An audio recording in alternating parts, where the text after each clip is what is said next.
guys, my name is Mary and we're going to talk child's pose. A lot of teachers call child's pose in the beginning of class because they want you to like center in with your mind and arrive in class. My hips do not like child's pose first out of the gate. And some people, your hip flexors are really tight, so it's hard to get your bum even down to the floor. And so what happens is you end up like in this child's pose, which puts a lot of pressure on your knee bones, on the patella knee bones. It puts a lot of pressure on there that doesn't feel good. So what are some of the things that you can do? Well, one of my favorite things to do, if you don't have a roller or something, you can actually roll up a yoga mat and put it behind your ankles. I really enjoy just taking one of the half rollers and then you can put it in the little crease. If you need more support, you just move it up behind the leg a little more, right? So if your hips are really high, now you have like this little bit of calf massager, which is nice. If this is too much because you've got those tender calves, you can always flip it over and then that's not as much pressure. So you decide what you enjoy. You either can take it back by your ankles into that little dip, right? And take those arms forward. Now your hips have something to rest on.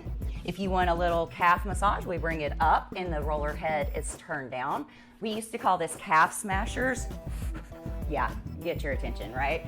But if you come forward, it feels very supportive. And then finally, if that's just too intense for you, you can just take it and flip it over. Just make sure when you flip it over to its flat side, it's on the calf and not in the dip of the Achilles tendon.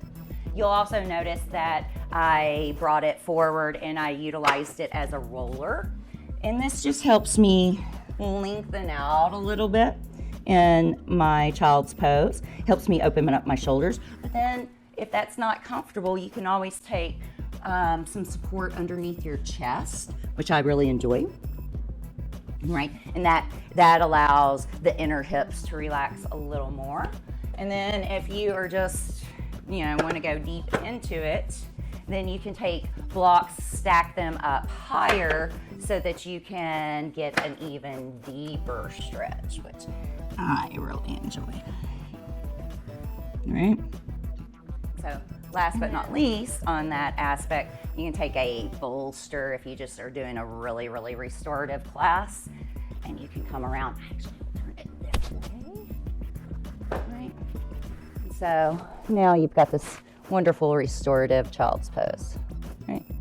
So you can decide how you want to set up your props. If you don't have a bolster, one of the things that you can do in that scenario, there's so many things to do with these.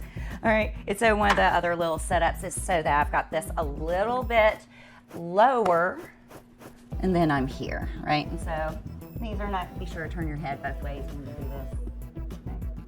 Nice little restorative setup. I hope this helps, guys. Bye.